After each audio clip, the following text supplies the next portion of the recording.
In this video, we'll be finding the number of elements in a set. So hopefully you already know how to do this. It follows the same pattern as strings, lists, and tuples. And this is with the len function. So if we create a set over here, 1, 5, 10, Python like this.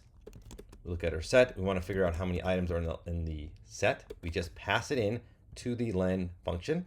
And over here we get 4.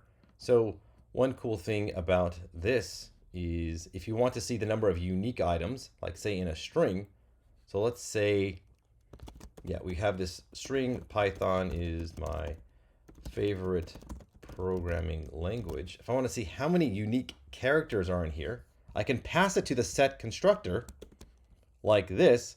So it gets rid of all the duplicates. Each character only appears one time.